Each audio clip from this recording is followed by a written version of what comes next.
Il était logique de considérer que l'extension du Larzac ne présentait que le minimum d'inconvénients.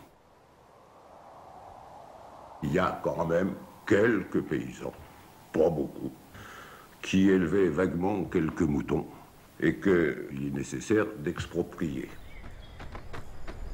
On était assommés en fait. On en entendait parler, mais on n'y croyait pas. Le camp du Larzac existe depuis longtemps. Il n'a jamais créé de problème.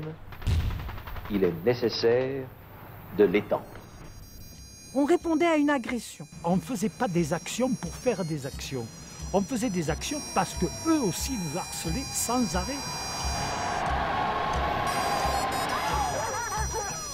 L'armée voulait nous mettre dehors, et nous aussi on voulait la mettre dehors de chez nous. Larzac, ça y est, les gens ont des brebis sous la tour Eiffel. Voilà. Et il fallait faire quelque chose pour que ça prenne une dimension beaucoup plus importante. C'est en gros presque le Woodstock français, sauf que c'est un Woodstock politique.